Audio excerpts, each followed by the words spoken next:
Take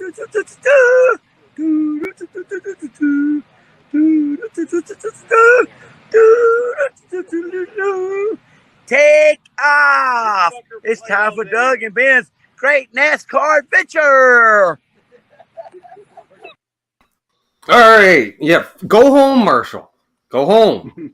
It's the off season. Have some more shine. Thanks again for that. Welcome to NasCanucks, the 2022 Cup season recap show. Plus, I guess 2023 season preview as soon as we finish talking about 2022. Mazel, because there is no real off season. Well, there's more than it used to be. But I'm Ben. This is Doug, and we have special guest Keith Campbell in the house. Hi guys. Single-handedly smartest person we've ever had in our chat when it comes to NASCAR racing. Okay. Oh God, that's sad. Thanks for having me on, though, man. Appreciate it. Yeah. We've been meaning to do this, so why not? Saves me, because of lifestyle choices. I don't remember half the season. Keith's saved me more than once on the show. I'm talk about a race. I'm like, and who won the race? I have no idea. I watched that race 3 days ago. Not a clue. And Keith's like, blah, blah, blah. I'm like, right, that's who it was. So, yes. So, 2022, the new car, we'll call it. The new car apparently leveled the playing field, which I think we can all agree. It was the most level playing field of ever in NASCAR, probably. Mm-hmm. Oh, for sure. Yeah, 19 winners. Yeah, 19 winners, which, back in the day, didn't they do it? No, even if they ran 79,000 races in a season. No, because Richard Petty would win half and Pearson would win the other half, so. Yeah, I think this is the most winners since like 58 or something like that. Yeah. And it was early days where you were still having, 6 guys that get their first win because it's new, Mm-hmm. So, yeah, it was cool. We started out in L.A. at the Coliseum. Before that, we got to talk that we had a shitty start to the season. We lost our patriarch of our NASCAR family, our family back. I don't think that happened before the season started. I thought that happened in March. That was it happened in February, early February, January, I think. And then the funeral was in March. That's okay. That's right. Yes, we did lose Mike this year, which sucks balls. Missed that guy. Big time. And apparently we're going to redo this fiasco that they did last January at the Coliseum. 75 days from today. Hopefully no ice cube this year.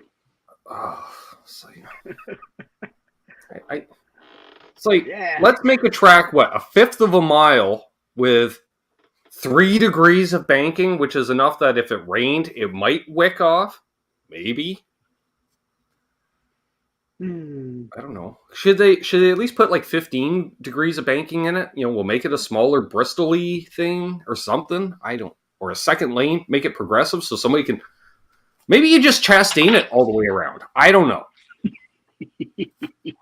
And he passed the entire field in one lap because it is a one lane. Either way, like I said, we're going back 75 days from today. Back to the Coliseum. Yeah, I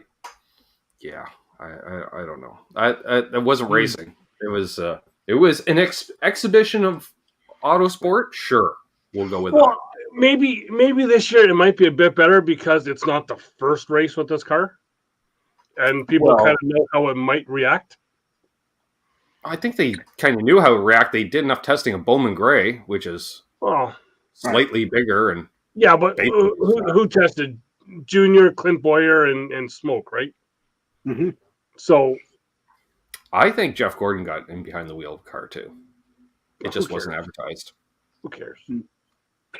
Well, inside knowledge that he takes back to the big red building. All true. Input it into the laptops, if you will. I'm glad you called it a red building because we don't want to call it the actual color of gray or else we're getting in trouble. Again. Yeah. We don't need red buildings and gray helicopters. Yeah, we'll go with that. So that brought us into, I guess, speed half a week. Remember when it was speed weeks? And that was after 2 to 3 weeks of winter testing? Well, yeah, I love like punking my ass in front of the TV watching speed and for like 2 weeks.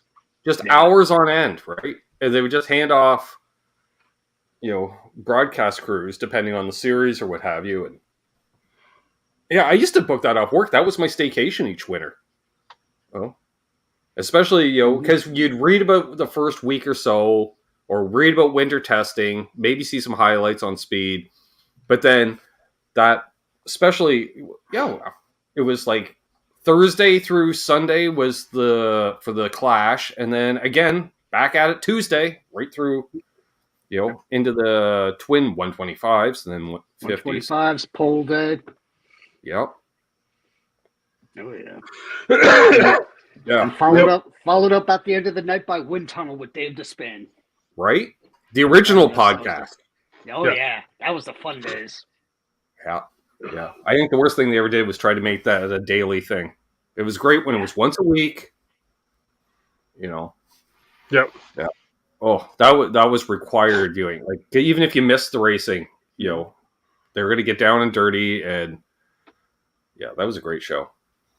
And then the next night was Inside Winston Cup racing, which was great because it's always like you could tell they didn't do the 3-2-1. Because every week, it was like literally just switch on the live feed and you go, "Oh, hey, we're live," and I was like, "Yes."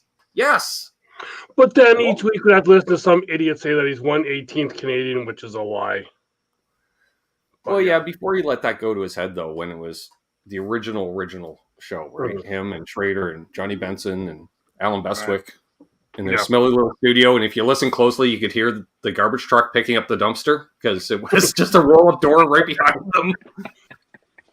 Which, actually, I think we used to pass that building almost every year because we missed our turn going to Charlotte. We always did, yeah, because the GPS would always want us to come around. They're like, you got to go see speed. We're like, we don't. It's free now. Yeah. Oh, it's great. Yeah, I kind of wish we had started getting down the races 10 years earlier in many respects, Doug, in that race, because as corporate as it would seem like they tried to make as soon as Fox in 2001 going forward, it was still very grassroots in so many ways. Mm-hmm. Yeah. Especially the speed broadcast when you realize, it's one little smelly building. That's it. That's how much to it. Yep. Oh. Yeah, so, we got into Daytona.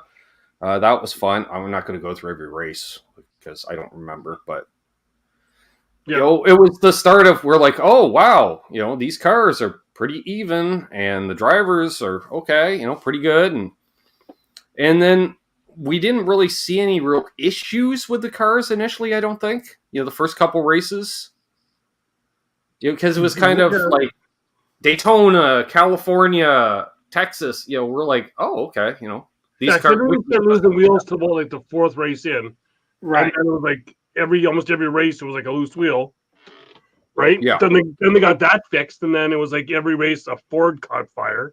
Well, no, originally didn't Keselowski get into a little bit of a pinch early on? I was going to say originally the problem was you couldn't get a flat tire because they ran the bump stop so low. If you got a flat tire, you beached yourself. Or you hear like the Spartans like, keep going, keep some momentum. And it's like, okay, I'm not trying to get out of my driveway the other day with 14 inches of snow, where momentum's king.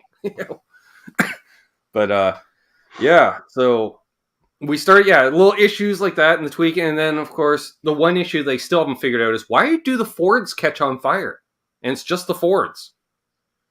For all these universal parts, Keith, because let's be honest, you think other than the motor and some of the body work, the cars are universal. Like, I think they're all running the same transmission, transaxle, the whole rear. Yeah. That's all the same. So you can think all the ducting and exhaust would essentially be the same.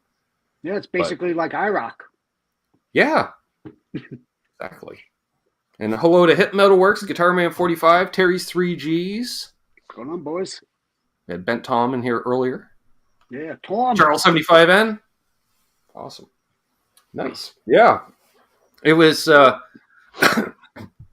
be honest, like going in, I was really hyped for this car because I've been thinking for years, why don't they just adopt IMSA cars?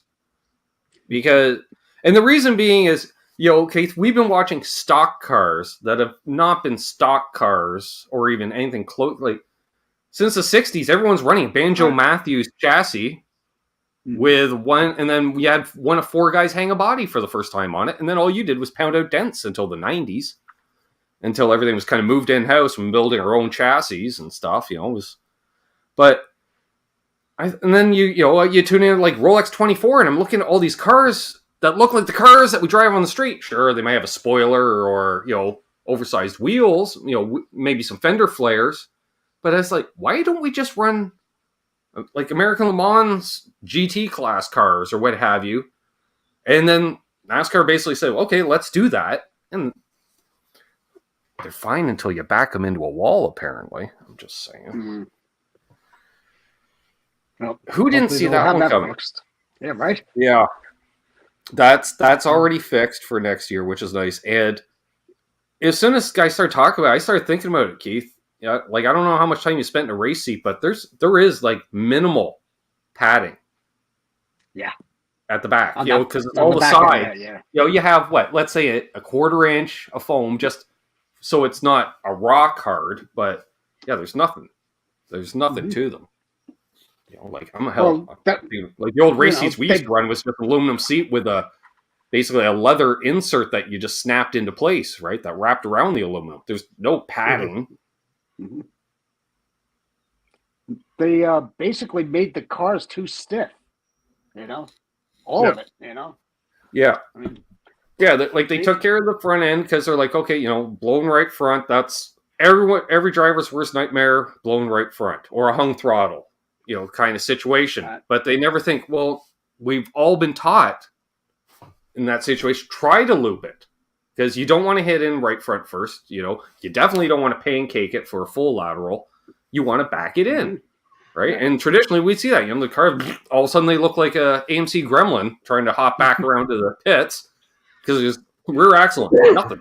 They managed to get that fuel cell sitting right on top of the... And then they got rid of that. And, surprise, surprise. Yeah, then again, maybe whoever designed that rear end assembly, Keith, is the same guy that does the concussion protocol testing. Because he doesn't diagnose a concussion either. No.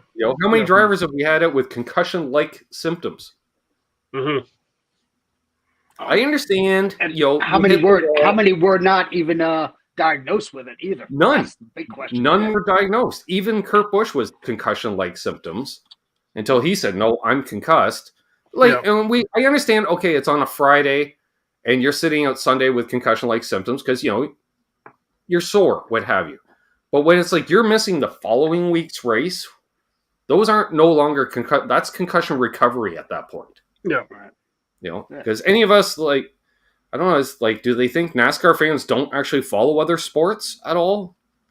Some don't. It's 2022. We're kind of aware of what concussions are. Have you checked out the Facebook comment section on some of those posts?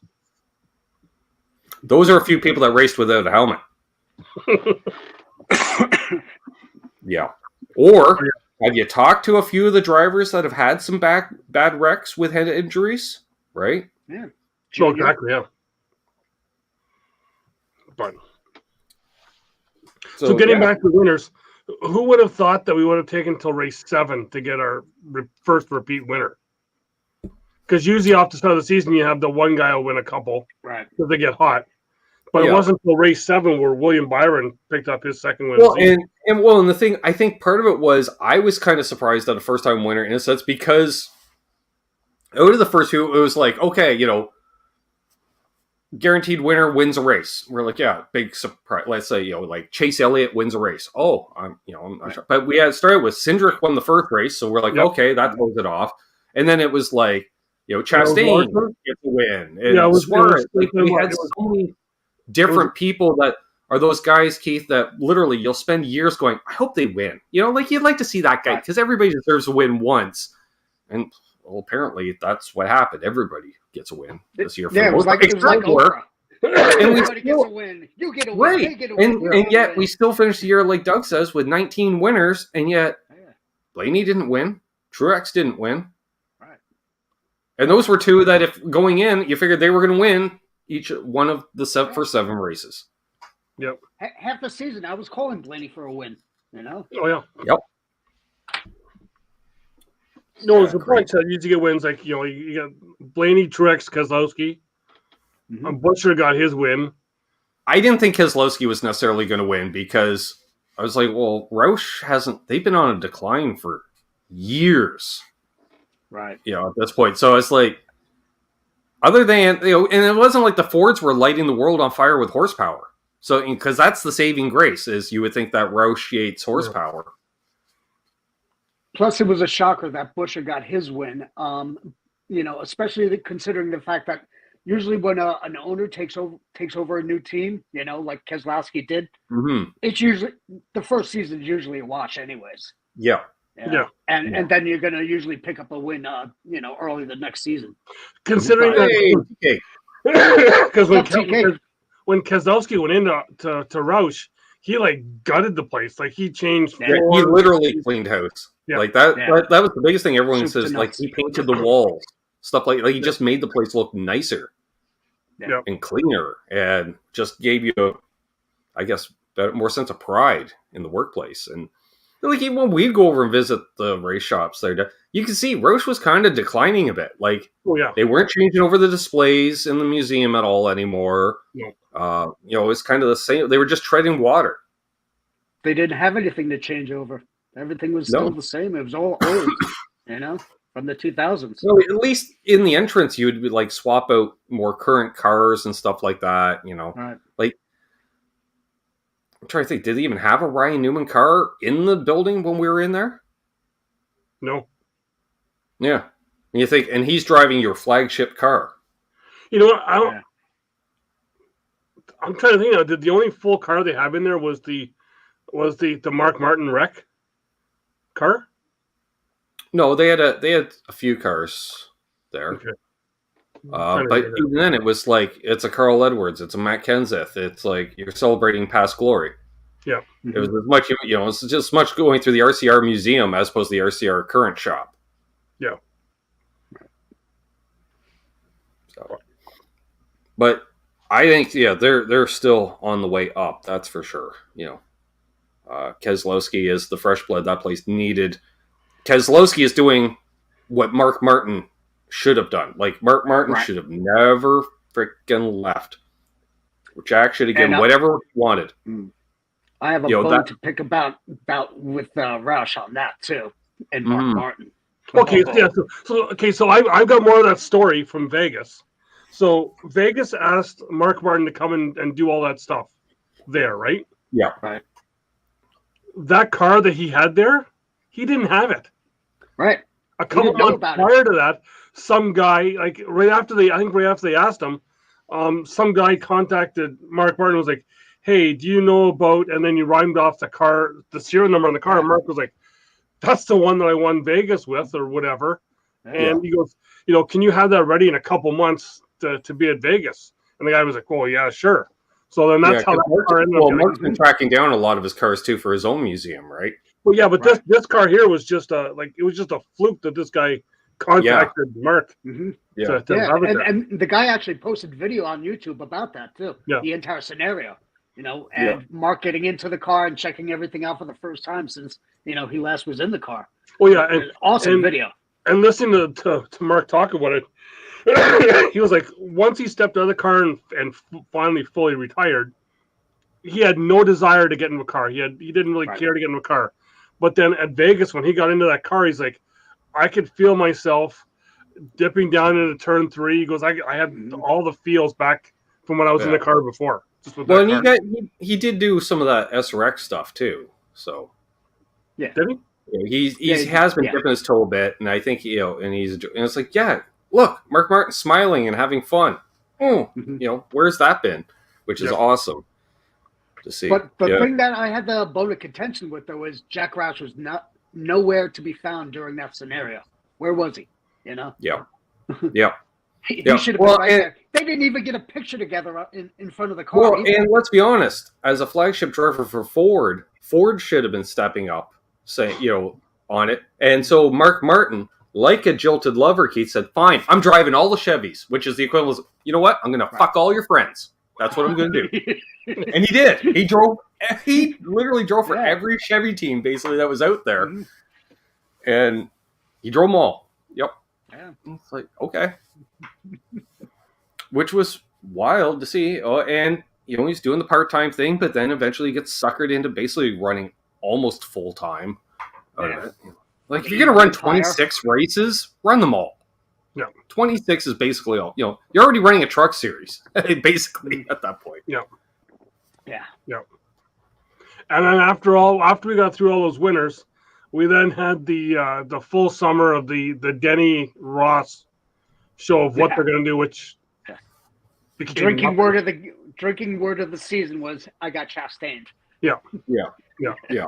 Yeah. Well, yeah. The whole still hearing it after the last race when it didn't even happen. Mm-hmm. Yeah.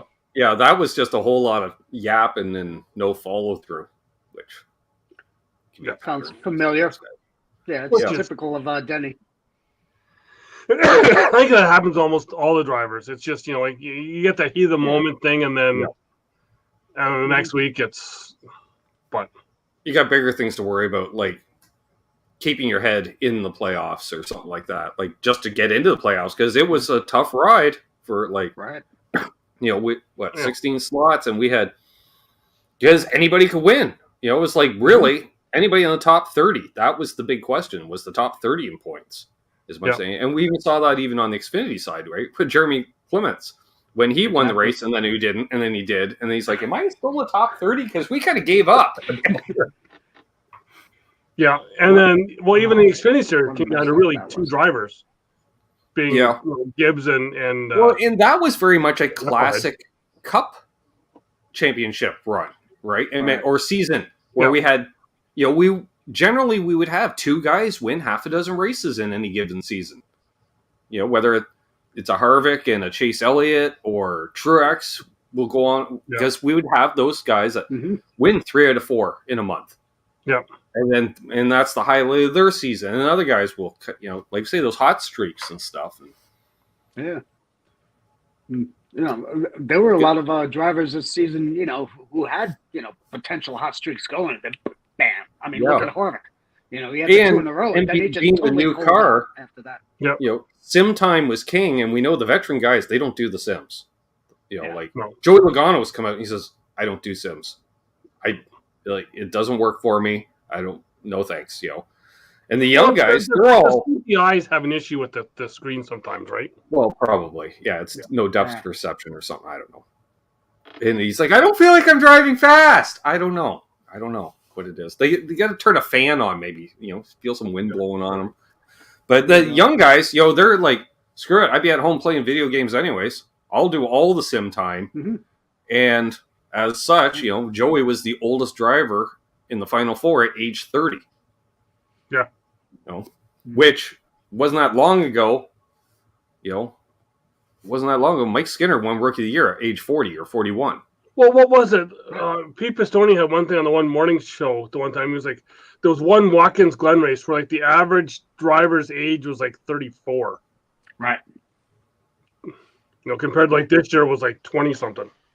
Yeah. Wasn't what was his name? The guy who always used to smoke in his car.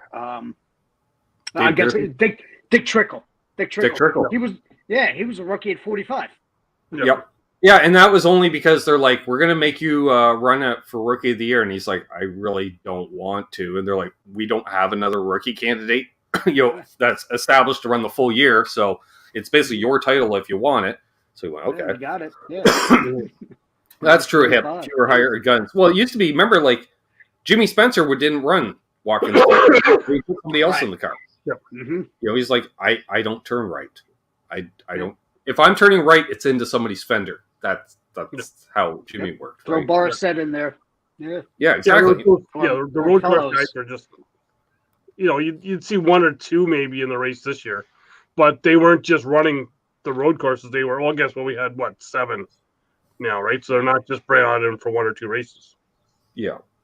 Which, I don't know. How do you feel, Keith, with the increased amount of road courses the last few years? I like it. I don't like the choices that they've put in, though. I mean, Okay. they really should have kept the Road America. Seriously. I mean, come on. Everybody loved that race. The Yeah. viewership was through the roof. The attendance was outstanding. I mean, they had, 160,000 people at that race easily? You know, So and the then question boom, is, just like that, they get rid of it. I just thought of this off the top of my head. So let's say the Chicago street race is a success, and apparently these cars work great on streets. Do we have the Cup Series incorporated into the Long Beach Grand Prix weekend? It's plausible. Because there's your LA market, right? Mm-hmm. Right. They could do that. And they do like this whole IndyCar NASCAR synergy thing, because I think they both realize, like, overall motorsports is declining. You know, young people just aren't getting into auto racing like we used to because they're not into cars like we used to. You know, when was the last time you heard someone just blaring a car stereo driving down the street? It just doesn't happen as often anymore. Because go ahead, keep going. Yeah, no, it's just kids aren't into cars as much. They're more concerned about how loud their muffler is today. You know, I hear more of that than anything else. Since we're kind of on the topic now, I was going to save it to later, but we'll do it now because we're talking about it. Road courses for 2023. Yes. Stage breaks without cautions. Yes. Really? Yes, they are. Yeah. Well, you're okay. Keith, Finally. you remember when they used to award the camera halfway bonus? Up for Ben right now, because that's all I've heard about the last few months. So, well, since they've had stages, I was like, why are we throwing cautions? We pay these pit crews, let's use them. But you know, it's like when they used to offer the Gatorade bonus, all the drivers would be jockeying to catch that halfway bonus. Right. They didn't have to throw a caution to award it. We just went, Buddy Baker led that lap, so he gets the $50,000. All right. Yep. Moving on. Because I think there's nothing better than green flag pit stops, let's be honest. Yeah. And it's safer. I think, with the way we have it now with pit road speed limits, even when we didn't have pit road speed limits, green flag pit stops were safer because we didn't have everybody pitting on the same lap. You just don't have that congestion. We did have a few accidents on pit road this year. We did. It usually was under caution. True. Because few close calls too could have been really serious shit too. Yeah. And can we go forward, just widen the pit roads more going forward? I think Phoenix this year, last race year, I think a guy in the 17 crew had a broken appendage of some sort. Foot. Yeah. He broke his foot. Yeah. He said he could walk it off. They're like, it's your foot. You can't. Did one guy got his whole hand twisted on the wrench or something? Oh yeah, who was that? Got his hand caught. Got his hand caught in the wrench or something. Yeah. Phoenix as well. Yep. And also, I want your opinion on this, Keith. We had some loose wheel infractions near the end of the season, right? Which is a 4-race suspension. Why do they get to use the Clash as one of the races to serve your suspension under? Shouldn't it be only points-paying races? Precisely, I agree. We see it with the All-Star race. This year, they had several. Oh well, I'll just sit at the All-Star race. Okay, well you're still sitting out 4 more after that. Well, the fact that you're getting 4-race suspensions for a loose wheel is insane enough as it is, considering, something like what happened with Bubba, Yeah. And exactly. Well, he got parked for one race. Which I think, really we need, because at first I thought the same thing. Why is it 4 race? And then it's because the wheel going into the crowd and blah, blah, blah. That, okay, because you can't tether the wheels that way. Right. I understand, but again, on-track aggression needs to be dealt with more, because again, everyone's like, we all look at the 90s with rose-colored glasses, Earnhardt, the greatest guy. Listen to the boos as much as the cheers, folks. Watch a race on replay. It's a mixed reaction with that gentleman. And it wasn't, just the Mark Martin and Bill Elliott Ford fans booing. No, it was all the other fans' drivers, because he's turned my driver at some point. Oh, it's just aggressive drive. And I think that's the real frustration with me is that you see fans are complaining about all these other drivers, especially on social media, and look at their profile picture. It's got a big 3 on it, and it's like, okay, did you forget all the stuff that happened? Yeah. Now, if you have the classic number 6 as your profile and you're bitching on him, that's fine because Mark didn't turn people. No. I mean, Which actually goes far back, interesting. Even with your guy with Truex, he never exacted revenge on anybody. I freaking wish he would one of these days. I know. I would love just like one day for him to just totally punt Logano after because of Martinsville. Yeah. Oh, exactly. Well, and it was. I watched the live stream today that Dale Jr. did, recapping his late model race down at South Carolina. It was interesting. I didn't get to see the highlights of that yet. No, they had an interesting rule in that race, though, Doug. Okay, like you take somebody out, right? Boom, bump and run, causes a caution. Well, Buddy's going to the back because he spun out. Well, guess what? Since you turned him, you're going to the back too. Yep. And wouldn't that be an interesting turn of events? On a green-white checkered. Like think of all the shenanigans we had with Gibbs at that cutoff race. If the rule was, oh, you just dumped your teammate. Well, guess what? You're both at the back. Yep. That just eliminates that.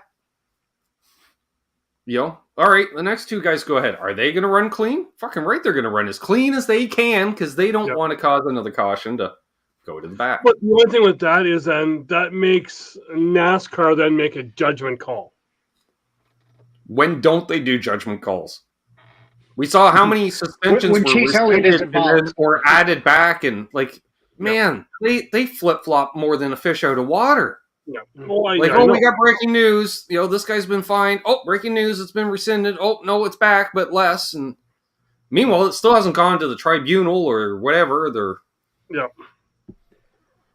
The only time I'm seeing is when the fan favorite is always involved. That's the only time they'll just like totally drop the bomb on you.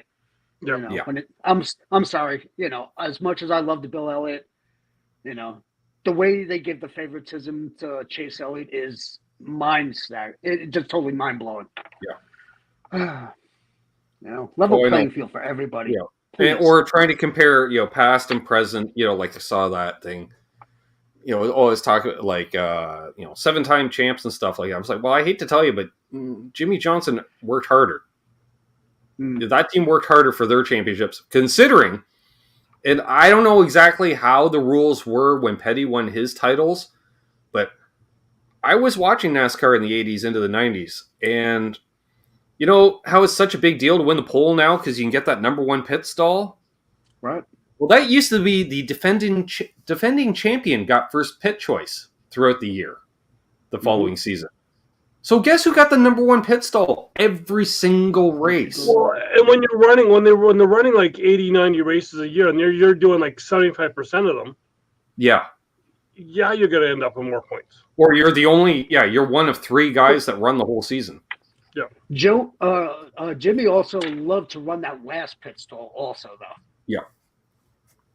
So, I always like that. That actually proved to be a good advantage. Grab that first stall in. Because when you peel in, you don't have to worry about like Truex getting turned. That doesn't happen if you got that first stall because you're already over. Because you don't have to start in the far lane. They have that rule. If you're in the first 5 stalls, you can basically if you're in the 3rd stall, you can drive through the first 2 to get to yours. So, and if you have a laptop that's supersedes everybody else, then you're fine too. Well, that's fine until you lose it. So we'll see now if Petty has that laptop now. Maybe Kyle's had it in the back of maybe Kyle's had it in the back of the motorcycle all this time, and the Petty's now have it. Well, he picked up on the charity ride through California. Yeah, that's something. Like, is that a bit of a snub to Hendrick? That hey, welcome back to NASCAR. Do you want it? No, I'm good. I'm doing something over here. Maybe they just beat him to the punch. Bro. Right, because there's is there enough room at the end with where Gordon's at in his spot? They got now promoted Chad Knaus. Well, I was just thinking too, if Ganassi had held on for a couple extra years in NASCAR, would he have just taken over Ganassi's NASCAR operations? Could have. Mm-hmm. Since he's still in, that's still open that he can still run some IndyCar next year too if he wants to. Which kind of pulled Danica over here. I'm good. Mm-hmm. Yeah. And I already saw some composite schemes, of him running the 84 with Lowe's Pro Desk. Mm-hmm. So Lowe's is coming back. So then, speaking of new numbers, what do we now think of the 18 winning that last? The 18's last win being the Bristol Dirt Race, because it's not back next year. Yeah. Sad. Yeah, considering that's the original number for that team, right? Right. Mm-hmm. Yeah, Dale Jarrett ran it first. Yeah. Yep. What, 92? Yeah, Dale Jarrett with Jimmy Makar. Yep. Yeah, employee number batteries. 1. Yeah. Well, I think they should just move Martin over to the 18. I think it's going to be Martin in the 19 for next year. Yeah. So people like me don't have to buy a whole bunch of new stuff. And then after next year, when Martin goes somewhere else or retires, the 19 goes away, 18 comes back. Right. Yeah, that's a possibility. Oh, not to pull aside, but also. Well, that's our show altogether. Yeah, that's fine. Okay. If we didn't do a side, it would be 10 minutes each week. True. One other thing that's changing this year is you can no longer listen to your scanner chatter on your laptop for free. Oh. They're going to be charging you for it now. Oh. Yeah. Well, isn't that just lovely? Yep. NASCAR. And yeah. The S is a big dollar sign. Yeah. Which I think we may have always had to pay for it up here on the app. I don't know.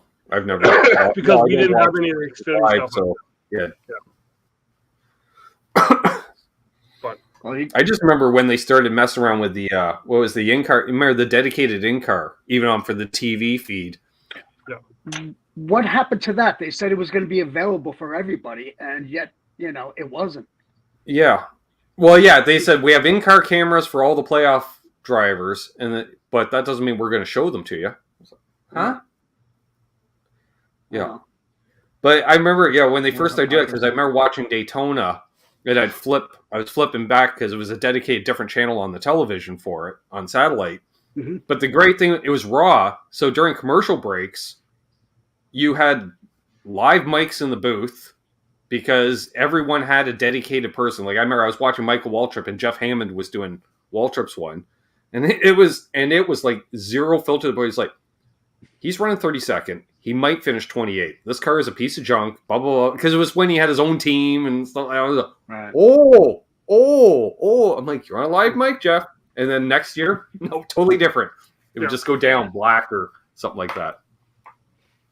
Yeah, which is why I like being when at the race, listening to the radio, the actual radio feed, because they stay live through the whole commercial breaks as well too, and they get some pretty good stories going too. Yeah. Mm-hmm. Yeah, I always used to love going to the races and just getting the scanners back in the day and stuff. It's common great place now. Oh yeah, but scanner. I used to go to be a Clint Boyer fan after that fiasco in the 1/600. I used to like going to get scanners as well too, because I'd have someone with me and then they'd be gone. Well, when you see Andy Petrie, you go over and say hi. You're sitting there talking to someone, then you turn around and look, and they're gone. Yeah. But so we talked to Andy Petrie. I was like, "What are you doing here? You don't have a job technically. Who are you working for? Right? Like, why are you in the garage area wearing your white dress shirt and black pants? Yeah, that's management uniform. We know that uniform. What's the logo? So I have to ask you guys then, for this year, because it's the new car. Yes. Of the crew chiefs that had to work on the cars this year and seen them in the how they dealt with the season, who would be your 4 Mount Rushmore of crew chiefs for this year? And how they performed? I don't know. Chastain's. Definitely. I would probably put Elliott's up there. and Blaney's because he's been so damn consistent. And for me, I'm thinking of a guy who could probably win with anybody would be Paul Wolf with what he did with O'Donnell. Yeah. For as much as we piss on his driver, Paul Wolf, even the success he had with Keselowski. Yeah, and that was a fairly new situation too, was it not? Right. Yeah, because Joey's crew chief from last year left, I think. No, Paul, was it that or Paul Wolf was last year? I think Wolf might have his first year might have been last year. This is his second year with him. Okay. Either way. Second year? Okay. Yeah. But I don't know. Because I always look at it as who was coming out of the back and then working on the car and really improving it to be there at the end. And I'm going to put Denny Hamlin's crew chief up there because we saw quite often Denny having a crappy car and then improving upon it by the end of the race. Well, even Bell's crew chief, Adam. Yeah. What's his name? Also, I'll say Kyle Larson too. Yeah, Adam Stevens. Yeah. Kyle Larson's crew chief. He was able to work on crew chiefs that couldn't. Chase Elliott's. We saw Chase fade in races, start out well and fade, but or be up front, stay up front. But rarely did he all of a sudden bring it on. Honorable mention would be Harvick's crew chief too. Yeah, but Childers he's always smart like that, though. I think. It's a new ball game, though. Yeah.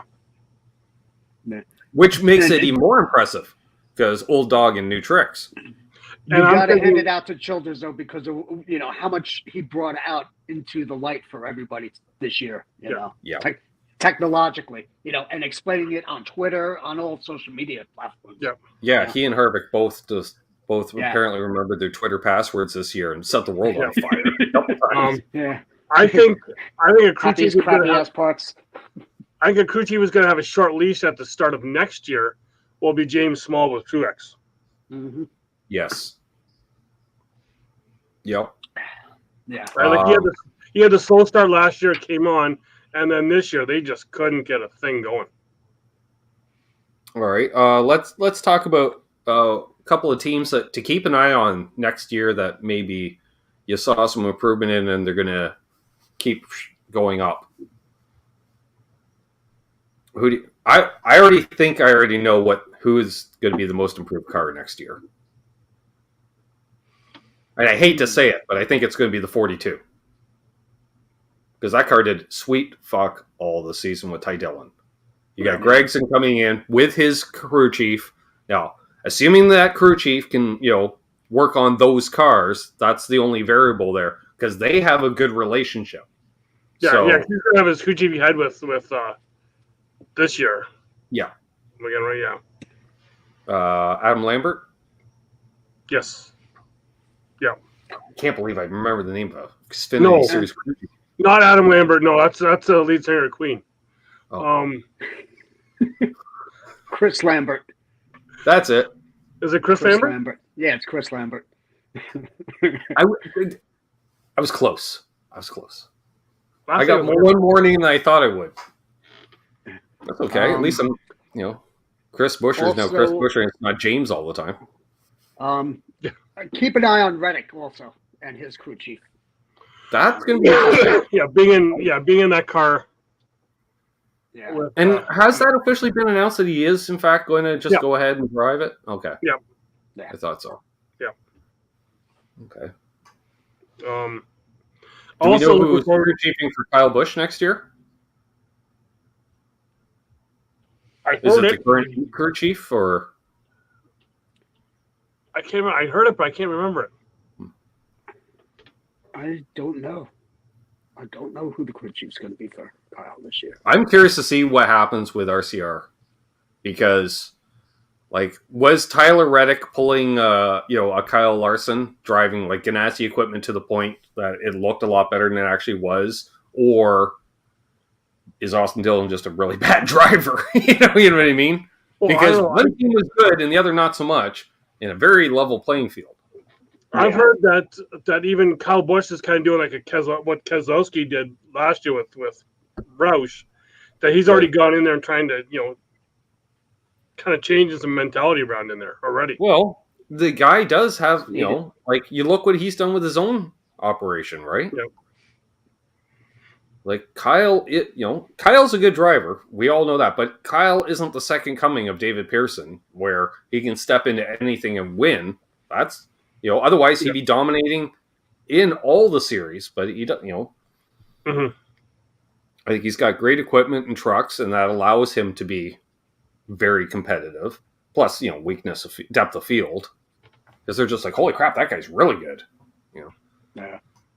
If you're only running against everyone else that's only running 95%, and then that one guy really puts down that hot lap, you're like, oh, I didn't know you could actually drive that fast on this track until somebody does it. So I'm curious to see that. I think the 23-11 situation, that's going to continue. That's they did 2 years ago. Look what they were doing, and then this year, both cars. How many teams could say more than one car? That other than the big 4-car teams, and even then, I'm thinking how many teams had multiple winners? Like, Trackhouse, which would have been my last guess, and that's nothing against Suarez and Chastain. It's not like they have two A-level drivers that we knew of. We know Chastain's had heart because we've seen him get screwed over in lower series and stuff like that, but. One other team we forgot to mention, though, to keep an eye on, too, though. AJ. Yes. Yeah, because that... What's the name of that team, Ben? GMS? No, he's in Colleague. Right. Yeah. See, he said it right this time because Keith said it. You wanted me to say calling? Yes. It's no Rick Ware Racing. But. No, it isn't. That's true. Not a team to keep. Let's keep an eye. Oh, and we have driver news. There's been a driver announcement since our last show. With the 41, right? Yes, the switch. Cole Custer. Out. Yeah. Ryan Priest. Thank God. Ryan Priest. Thank God. So, let's see how that works, because is this another team on decline, or do we see rebound? Sure, Harvick won back-to-back races, but beyond those back-to-back races, what have you done lately? Everybody. Only other Briscoe. Only other thing Briscoe won. Yeah. But Briscoe reminds me a lot of Chastain in many ways. He just is more golly gee about it, because he sends it in there, and more often than not, it does not work out. Bristol Dirt, baby. The only thing that Cole Custer won last year was the Dizzy Bat race against me. That's right. That is true. But in other Xfinity Series news, the statement reads, some of it, but not a lot of it, because I'm involved with JRM, and that's our focus up there in the Xfinity Series. Hendrick Motorsports to field more teams in the Xfinity Series. Mm-hmm. So, like I said, Junior Motorsports is just Hendrick Motorsports with a different name. Pretty much. So, who's going to be driving those cars then? Nothing's been announced yet. That'll be your part-time Larson, Chase Elliott. Like, they'll probably do a couple. In the 17 again. Well, they'll be in the 17 because it's Ricky's number, and they'll be in the select races. Yeah, I like that idea when, like Gibbs, for instance, you have one development driver in the 18, and then you have the all-star car for the 20, right? Which all 4 Cup guys each can take a turn on, because that kind of helps both in many ways. Because if the 18 goes off on a tangent, you got a veteran that steps in and goes, ooh, that setup is way off. Right. Stuff like that.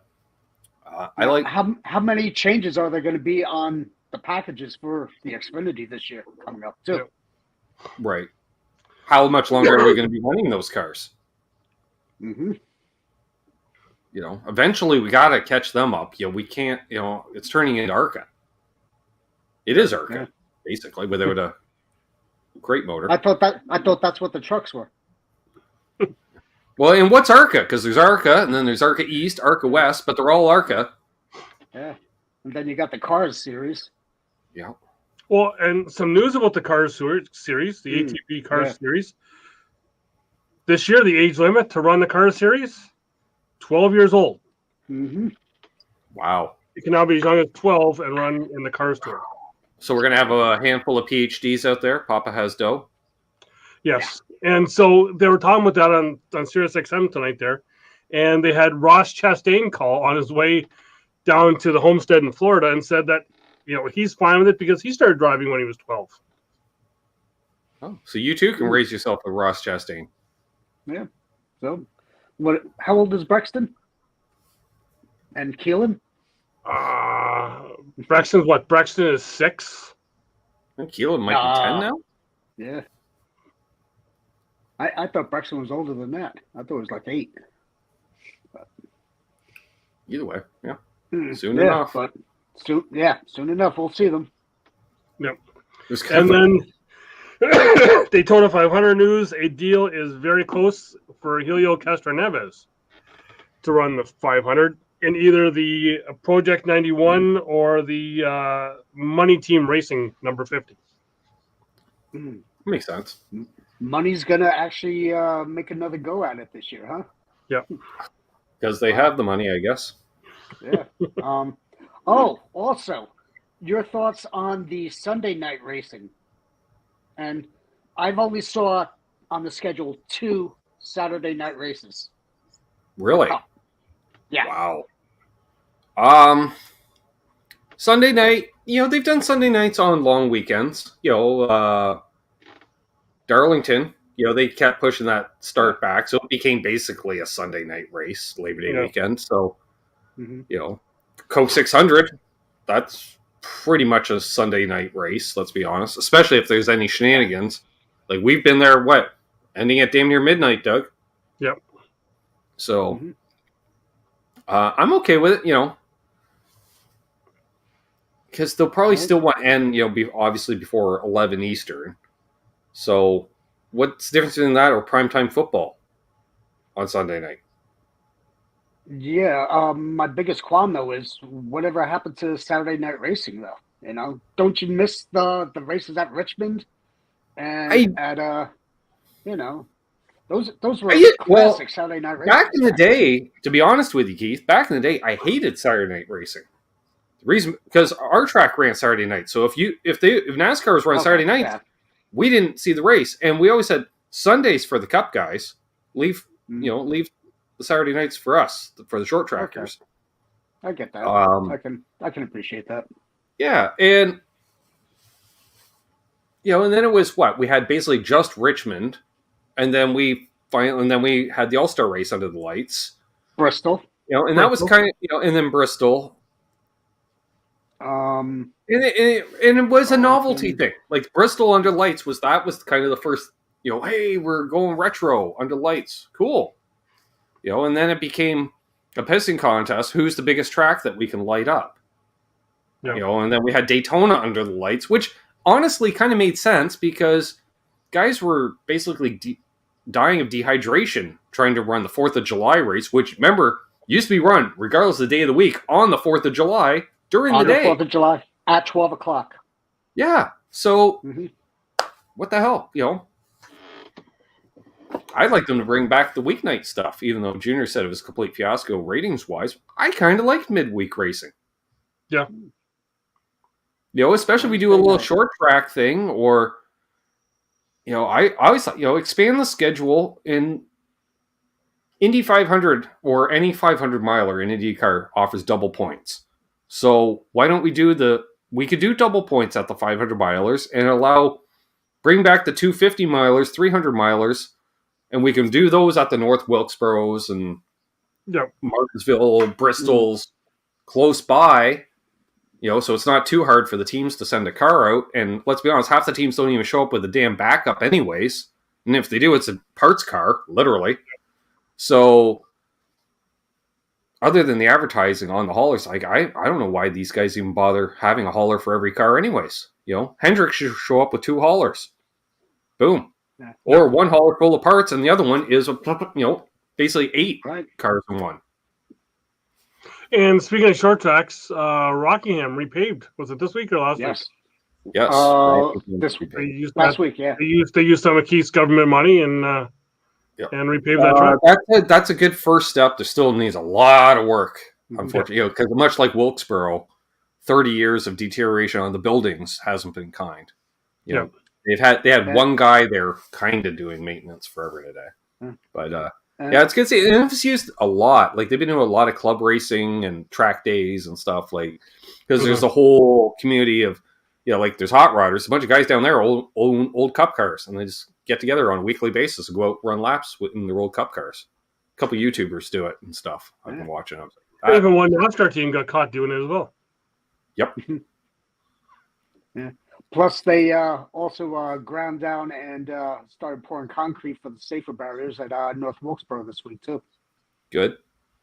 Yeah, I was wondering about that. Because they made the whole announcement. I'm like, I haven't heard the announcement that they're putting in the safer barriers or anything yet. Yeah, they started that on Which Monday. I guess they must have, I don't know. I heard, for all the coverage I heard about the month of short track action for asphalt, I heard nothing about all the dirt racing for the month of October there that was supposed to happen. Yeah, I heard not a thing. Originally, the idea was they were going to tear up the track, run a month of dirt, and then repave it for next year. But now they're like, oh, we're going to use the worn-out track for the All-Star race. I'm like, what? What about the month of dirt? Yeah. Hey, Sess. Do you know what happened there? Junior liked it in that race too much. Yeah. So I did get to see a little bit of it, but just a final up here. Thoughts on Brian France, on his appearance on Dale Jr.? It was quite political on a lot of answers. There's a lot of non-answers as well. Yeah. Ever the a politician. lot of non-answers. He didn't address the Mayfield thing at all.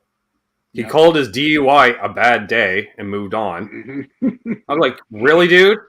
Really? Because it was more than a DUI. I remember there's something sitting in the console too, and it wasn't booze. Whoa. No, he had a shit ton of pills in there. Yeah.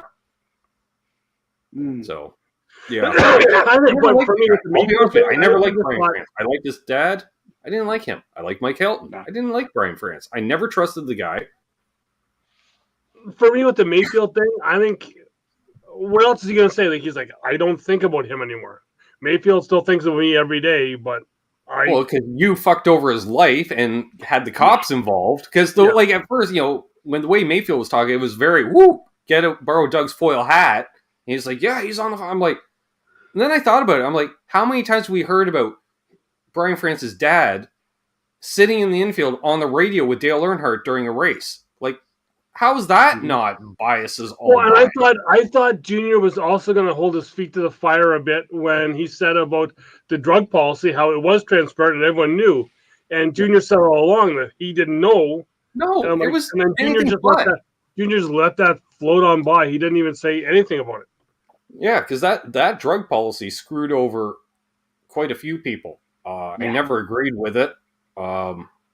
I don't know where they got their list of banned substances, but it was straight out of the Bible Belt, not a medical thing, it seemed. Like, Randy LaJoy got busted for pot, ruined the rest of his career.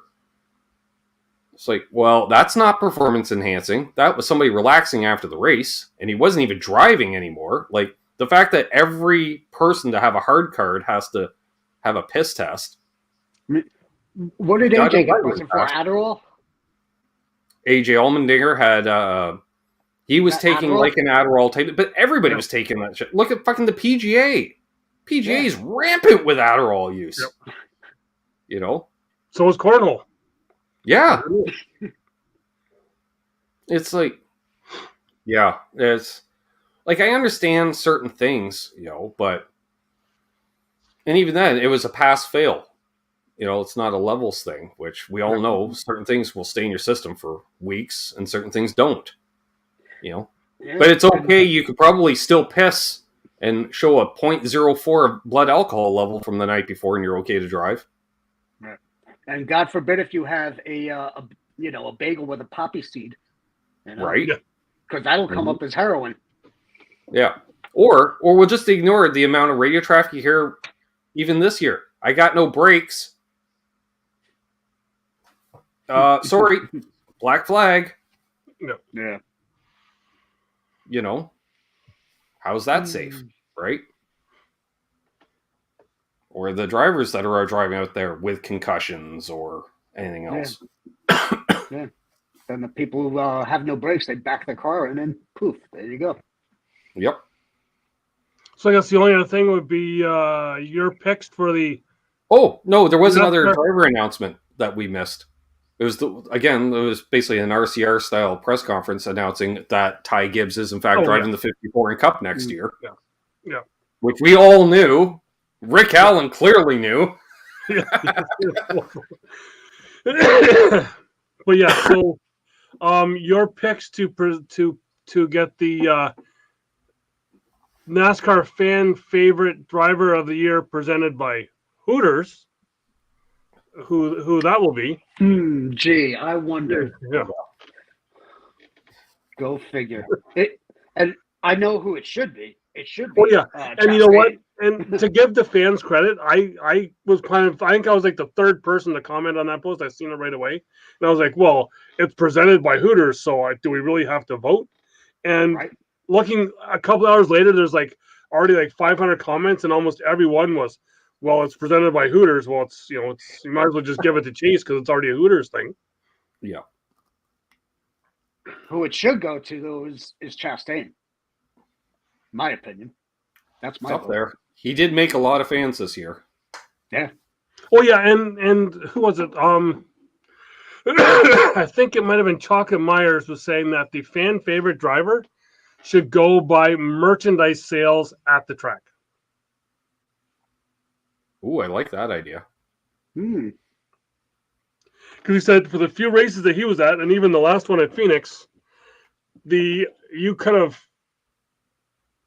threw a grenade and hit nobody in front of the Chase Elliott hauler, but you were lined up for about an hour in front of Chastain's hauler to get gear at Phoenix. I bet. I do and with the online voting, we saw that worked when we had the Indian guy running the Truck Series, and he had 10 times the vote of everyone else because he and media voted. A billion people. I've did my 10 votes a day already for the last couple days. Well, okay, right there. Well, it's somehow they got to give Chase a trophy, I guess. Otherwise, he's win something this year. Yeah, got to run that siren. Well, Chase showed me what type of driver he was when he stepped into some of that SRX equipment. I'm like, here you are with a bunch of old guys with equal equipment, and you can't beat them. Yeah, you should have superior reaction time, Chase. Mm-hmm. Yeah, that's why I kind of like that Hendrick is going to do some Xfinity racing because they should. They've always had that idea, we're too good for that type thing. Fuck you. Get out there and run. I like to see them do it with some other younger driver, right? But they should be doing a two-car team. Top guys in there, right? Yeah. And then I think then is another case where you'll see all the fans that complain about Kyle Busch or anyone else going down the drive in the Xfinity Series. Well, now they say sweet shit all because it's a Hendrick guy going down and driving that in that series. Yeah. And it's not the first time they did it. We saw the Pepsi 24. Jeff Gordon did it a handful of times for Pepsi. Right. But they've also limited the amount of times that you can do it now, too, right? Yeah, he's trying to make 5. Yeah. Yeah. But there you go. Hendrick's got 4 guys, 5 races apiece. That's 20 races on schedule right there. So that is true. Do we have Rookie of the Year for next year? Prediction? I think since they've already bent the rules to have Gibbs still eligible for Rookie of the Year next year. Because apparently you can run as many races as you want again. Because it used to be you could run as long as you didn't declare. You didn't declare, and you didn't run more than 12 a year. That's how Mike Skinner was able to win Rookie of the Year, and you look, he had almost 100 starts already in NASCAR, but it was never more than 4 or 5 a year. No. Now it's as long as NASCAR doesn't declare you a rookie, you're fine. Yeah. How many races did Ty Gibbs run this year? He had to have run 7, at least. Oh, he ran a lot more than that. I'm guessing around like 10. Yeah, that's exactly because So, it was since Pocono. Yeah, he shouldn't even be considered eligible for rookie. I was shocked when status, they announced you know? Chastain's 150th start this year. I was what? How did he run 150 races? But you realize he was picking up those Rick Ware racing rides and anything back like that back in the day, right? Corey LaJoie not get his 200th start near the end of the year? Yeah, Corey LaJoie 200 starts. Yep, again. Yeah, I think that was Martinsville. Yeah. Yep. So, yeah. I don't know. Keep an eye out on him too next year. Yep. So I can see him pulling off a win next year. Mm-hmm. Does Keselowski get a win next year? Yeah. I think so. Yeah. I'm curious. It'll be interesting. I think they need to adjust those tire rules though. I'd like to see them bring back multiple tire compounds. Worked for IndyCar. Yeah. Let them race in the rain. Well, yeah, well, and give there's them some talk of that too. The treaded tires and the wipers. Yeah. They have been talking about running, because these new cars, they do handle that much better, that we may see some wet track oval action. And I was Short like, tracks. do we not remember a few months ago, folks? And they said, well, not Daytona necessarily, but yeah, so you could see some maybe on the short tracks. Mm-hmm. I say give her anyways, right? Slow down. Simple as that. You gotta let off. Yep. Put on the brake lights. Yep. Yeah. Now visibility is an issue, like we had at Coda last year. Yeah. Yeah, because that just turned into a complete shit show. So yeah, don't be afraid to pause a race, NASCAR. We're okay with that. We get it. Mm-hmm. I think for every casual fan you've got 3 knowledgeable fans watching at this point. Mm-hmm. It's not like we're exploding in the ratings every year where it's so many new fans. Viewership did go up 3.8% though. Yeah, and a lot of these new fans, and I'm sure part of it is from that Formula One show, which blew up Formula One in North America, but fans are more knowledgeable because they start watching these shows, and they see that day to day. Like I remember I used to love that MBS 24/7 back in the day. That was a great show following Braun racing and stuff like that. Young Casey King. Speaking of Formula One in the States, how about those prices for Vegas? I didn't see. Anyone see that? Yeah, I didn't see it either. For a ticket and a hotel for the week for the F1 race. Ben, how much did it cost us to go to Charlotte for 2 weeks? A couple grand. For the two of us. Yeah, for the two of us. Okay. $150 for the campsite. Yep. $75 for our wristband. Yep. Okay, so go by lodging and race. So we'll go lodging and race, and getting there would be like what, like $500 there and back with gas, probably. Yeah. Okay. Yeah, so, about the same as airfare. So it's about So we're looking at what? Well, like in that case, we're looking at like $700, $800. Sure. For Vegas, for a ticket and lodging at a hotel, $3,000 for the week. A person. Wow. No thanks. What? Watch race around in a parking lot? Yeah. Like I don't know where they're racing, but because they're not racing at the Speedway, so every other race in Vegas historically, regardless of series, has been in some casino parking lot. Yeah, I think they said it's like $300. Probably over $3,000 because it's almost $300 a day for the ticket. Now, a street race in Vegas would be cool.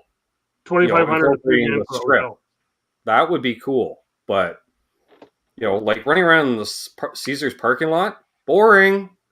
Mm-hmm. Anytime you race in a parking lot, it's boring, folks. It's almost like the Pinty's race in where is it, like in Alberta and Edmonton, where they do it on the airport. The airport. Well, at least the airport's it's a little bit better. It's some grass in between and stuff. Yeah. Speaking of Pinty's series, do you know where? Remember how it used to be Doug, they'd fly the champion down, and his championship would be celebrated alongside the Cup champion. Yes. It's now been incorporated into the iRacing virtual banquet at Las Vegas. I'm like, how is it a virtual banquet in Las Vegas? Is the guy who hits the on button sitting in Vegas, and therefore it's being held in Vegas? How does a virtual event be? Yeah, so whoever won the Pinty's title, Doug, will be Skyping in to accept his award, I guess. Yeah. Speaking of that, the NASCAR iRacing, the winter season, was at King Tire Motorsports Park tonight. Nice. The track that was quietly just dropped from the NASCAR schedule. Well, they're coming back. Make the Truck Series for next year. I looked. Yeah, I know. Yeah. Which, whatever. Wasn't the right track. Let me do the one in Fort Erie that Jeff Gordon was going to build about 30 years ago. I say they just incorporate it with the Molson Indy. Or Honda Indy, I guess it is, because it hasn't been Molson Indy in 30 years. But yeah, run the streets of Toronto. Exactly, yeah. Questions for anybody's opinion on a new manufacturer coming in? More the merrier, in my opinion. I heard some rumblings about Honda, but we'll see. Yeah. There was something with Steve O'Donnell. Yeah, I think it was Steve O'Donnell was doing the podcast, and he mentioned that there's somebody who's still interested. Yeah. He didn't name names, though. So I don't know if it's going to be Dodge, though. No. Dodge is that they made an announcement a month or two ago saying, we're not returning to NASCAR. I'm like, other people saw the same video I did. Because the whole thing with Tony Stewart's NHRA team going to Dodge, it would kind of make sense that Stuart Haas would be then the team, the new Evernham Motorsports to bring Dodge back. Oh, and speaking of today, Stuart Haas, happy first anniversary to Tony and Leah Stewart. Nice. Today. Yeah. Was that today or yesterday? One of the days. Yeah, I think it was yesterday. But that's cool. The only person who was able to keep him tied down. Wow. Yeah. Congratulations, Leah. And hopefully for her, the fourth time's a charm. Yeah. But on the downside, she gets to shave his back. Yeah. We're still waiting for that person with Ben. Amanda, if you're still in the chat, you're welcome. She just barfed a little. Or a lot. Do we have anything else? I think that's it that I can remember. We've blown past an hour. That's pretty impressive. We have. Yeah. This is very informative this season. So we had a lot to cover. I'm curious. Yeah, I'm curious. For next year, I'm curious to see how that street race works. I'm sure it'll be fine because these are road course cars, so it should be fine. Get your Death Race 2000 memes ready. Yep. I'm curious. Are we going to sort out the short track issues? What are we going to do about the short track issues? Because the cars aren't that great at Martinsville, and they weren't that great at Bristol. Mm-hmm. The drivers made Bristol. Well, no, the lack of what was the issue at Bristol? Oh, the power steering going out. That's what made that race a race of anything consequence. We had a storyline, which I don't mind pushing equipment to the point of failure. Good. Remember when we used to blow up engines? Or, hey, Keith, driver 90% until the last 50 laps and then run it hard, right? Yep. You used to have to save on it. And these are the same ones you have a separate motor for qualifying anyways. Well, what happened to the 100% rule, too? Yeah. We shall see. NASCAR. Funny, I watched a race from North Wilkesboro from, I believe, 1986, 1987 range. It was a fun fact because one of the guys running in the Cup race, they were saying, well, that's an older chassis because, he wrecked his other short track car at Martinsville because we knew in the 80s he had a short track car, super speedway car, etc. the car, Keith, was getting retired, and a bunch of kids were going to race it starting the next week, street stock racing. Right from cup to street stock. Because the same rules, just different motors. And I'm like, that's pretty fucking cool. But then again, how many street stocks in North Carolina in the 80s were just old cup cars? Right. So that was nice to see. So bring back the V6s. Oh, yeah. I miss the V6s. Yeah, in the Busch series? Oh, yeah. Yeah, it was great. Just wind them up. Selling a bunch of angry Hornets out there. Yep. Even though we had 4 different GM manufacturers, they're all running Buick V6s under the hood, just with different valve covers. Yeah. So, yeah. Well, thank you, Keith, for coming on and joining us. This has been fun. We'll definitely do it again. Yay. Thanks for having me. It was a blast. May have to come on because I may not make it for Daytona. Just so you know. Or else I'll have to kind of come in with crappy Wi-Fi, but I may be out of always more reason to have Keith back. Yeah, I'll cover for you, bro. Anytime. Yeah. Well, right now, we're looking at being in the Caribbean for Daytona week. If not, they were talking about going to Florida. I said, well, why don't we just do Daytona? So, yeah. Just get a hotel halfway between Daytona and Orlando. Some can go one way, some can go the other way. Yep, so we'll see. That's what I did when I went down in 19.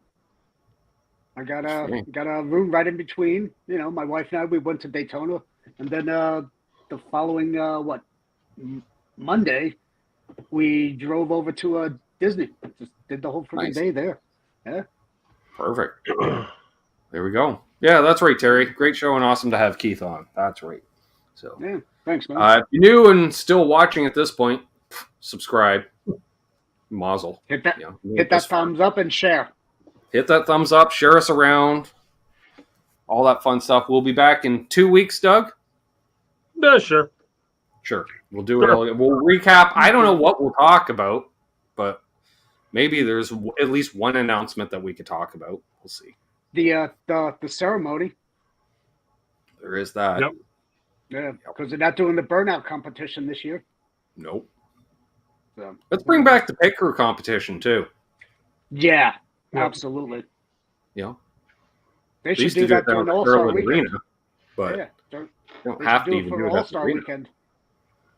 Yeah, I like that idea. Mm-hmm. Yeah, I think Dale Jr. proposed that. Just do the pit crew competition to set the starting field for the All-Star race. Like, don't do the lap with the pit stop incorporated. Just do the pit crew competition. Well, wasn't a pit crew competition for pole at the All-Star race? Yeah, and a check. There was a check involved. Mm-hmm. Yeah. And that also, and we also had the driver hauler competition too. They used to have the obstacle course. Well, they still kind of do that at Charlotte. Yeah, you're just still parallel asleep. parking. And, yeah, maneuvering and all that there. And bring back winter testing where you go down the first week of January, don't like the car, pull the whole body off it, hang a new body, and go back 2 weeks later. Yeah. Track's just sitting there. Malls will use it. Just saying. And if I can add to my wish list, I want to see a bus jump again off a ramp. You know, bam. Come on, that was we saw something jump off something once, Doug. What the hell was that? Was that a school bus? Was it?